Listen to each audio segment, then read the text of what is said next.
Assalamualaikum warahmatullahi wabarakatuh. Sahabat Tobat Official dimanapun Anda berada, semoga selalu dalam lindungan Allah Subhanahu wa Ta'ala. Ketika seorang muslim banyak melakukan maksiat dan jarang beribadah, namun hidupnya terus dilimpah kenikmatan, bisa jadi keadaan sebenarnya tidaklah baik dalam pandangan Allah Subhanahu wa Ta'ala. Ia terjebak dalam kenikmatan hidup, padahal dia semakin lalai menunaikan ibadah serta kewajiban lainnya. Kondisi ini sering disebut istidraj. Istidraj merupakan salah satu istilah dalam Islam yang sangat populer. Istilah ini mengacu pada jebakan bagi umat muslim berupa kenikmatan duniawi. Lalu, apa ciri-ciri istidraj yang dialami seorang muslim? Adakah cara yang bisa dilakukan untuk menghindari istidraj? Tonton video ini hingga akhir dan temukan jawabannya tentunya hanya di channel Tobat Official. Tapi sebelum lanjut, jangan lupa like, comment, and subscribe serta nyalakan lonceng notifikasi untuk mendukung channel ini agar tetap menyampaikan informasi Islam.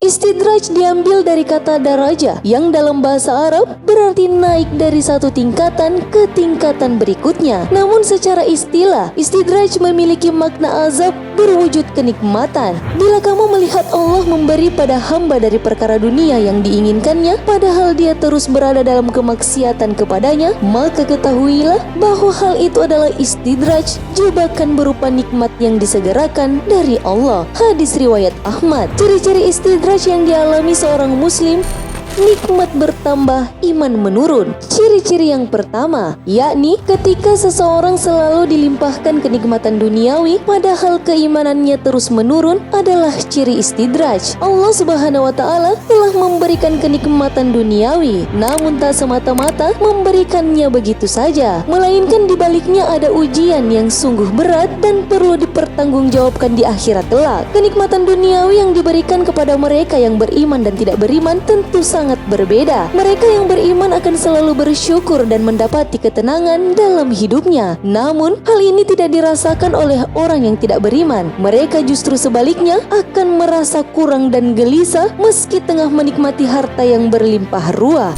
Rezeki lancar, ibadah terabaikan. Sebagian orang ada yang terlahir dalam keadaan serba kecukupan, sedangkan sebagiannya lagi harus berusaha keras untuk mendapatkan apa yang mereka inginkan. Salah satu usahanya adalah melibatkan Sang Pencipta demi membantu kelancaran rezekinya. Namun, ketika seseorang yang selalu meninggalkan ibadahnya dengan sengaja, tapi rezekinya terus mengalir seperti air, hal tersebut termasuk ke dalam ciri-ciri istidraj. Semakin banyak rezeki yang ia peroleh, maka semakin berat pula tanggung jawabnya. Semakin mengabaikan ibadah dan perintahnya, maka akan semakin berat dosa yang akan ditanggung. Ibnu Athaillah berkata, hendaklah engkau takut jika selalu mendapat karunia Allah, sementara engkau tetap dalam perbuatan maksiat kepadanya. Jangan sampai karunia itu semata-mata istidraj oleh Allah.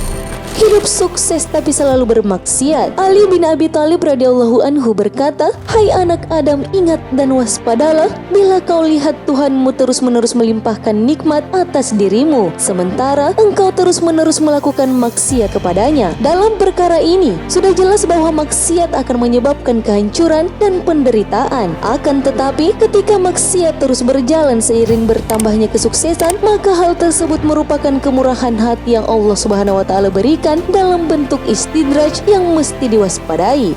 Hartanya melimpah, tapi semakin kikir dan boros. Kita perlu menyadari, di setiap harta yang kita miliki, sebagiannya adalah hak para fakir. Hak tersebut bisa kita salurkan melalui sedekah, zakat, dan lainnya. Semakin besar harta yang dimiliki, maka akan semakin besar pula sedekah dan zakat yang harus dikeluarkan. Akan tetapi, tak sedikit orang yang justru merasa bahwa harta yang dimiliki hanyalah miliknya, sehingga mereka merasa sayang jika hartanya harus dibagi dengan orang lain, meski dalam bentuk sedekah sekalipun. Maka jika Allah Subhanahu wa Ta'ala masih bermurah hati menjaga harta untuknya, itu adalah salah satu ciri ujian dalam bentuk istidraj. Allah Subhanahu wa Ta'ala berfirman dalam surah Al-Humazah ayat 1-3, celakalah bagi setiap pengumpat dan pencela yang mengumpulkan harta dan menghitung-hitungnya. Dia manusia mengira bahwa hartanya itu dapat mengekalkannya.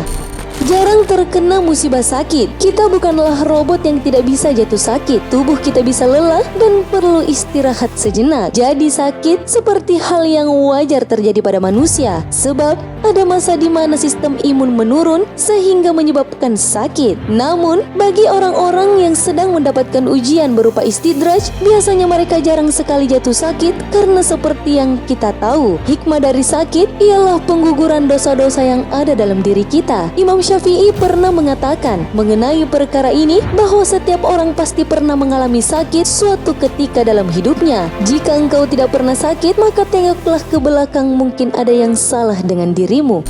Sombong karena harta yang dimiliki. Harta yang berlimpah ruah terkadang membuat seseorang tinggi hati dan sombong. Tak jarang mereka merasa lebih hebat, lebih mampu dari orang di bawahnya. Lebih mengerikan lagi, mereka bisa saja menganggap remeh orang lain karena tidak memiliki harta yang sebanding dengan dirinya. Rasulullah Shallallahu Alaihi Wasallam bersabda, di antara tanda-tanda kesengsaraan adalah mata yang beku, hati yang kejam, dan terlalu memburu kesenangan dunia, serta orang yang terus-menerus melakukan perbuatan dosa. Hadis riwayat Al-Hakim. Dari sekian banyaknya ciri istidraj, lantas bagaimana cara menghindari istidraj? Ada 3 cara yang bisa dilakukan demi menghindari istidraj.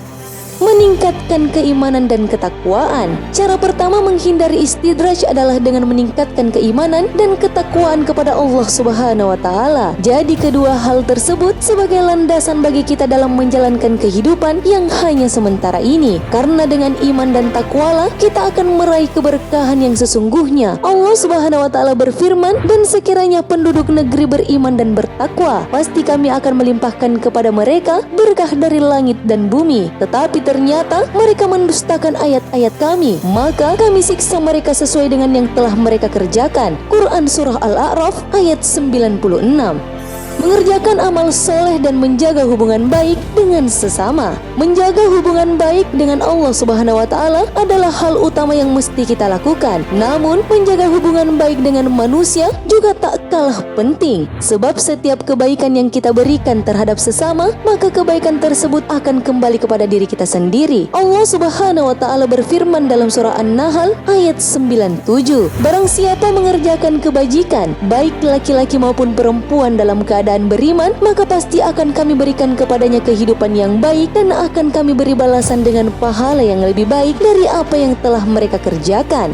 Berdoa agar terhindar dari istidraj. Doa menjadi senjata paling ampuh bagi kaum muslimin. Berdoa dengan sungguh-sungguh merupakan cara kita meminta kepada Allah Subhanahu wa Ta'ala secara langsung agar diberikan keberkahan harta, waktu, keluarga, dan juga kenikmatan-kenikmatan dunia yang lainnya. Tidak salah jika kita menikmati karunia dan rahmat yang diberikan Allah Subhanahu wa Ta'ala sebagai bentuk syukur dengan apa yang Allah Subhanahu wa Ta'ala berikan. Namun, jangan sampai kenikmatan tersebut membuat kita lalai sehingga malas beribadah dan merendahkan orang lain, bahkan membuat kita semakin jauh dari Allah Subhanahu wa Ta'ala. Ingatlah bahwa sebaik-baiknya kenikmatan ialah yang akan kita dapatkan di akhirat kelak, kenikmatan yang kekal selama-lamanya.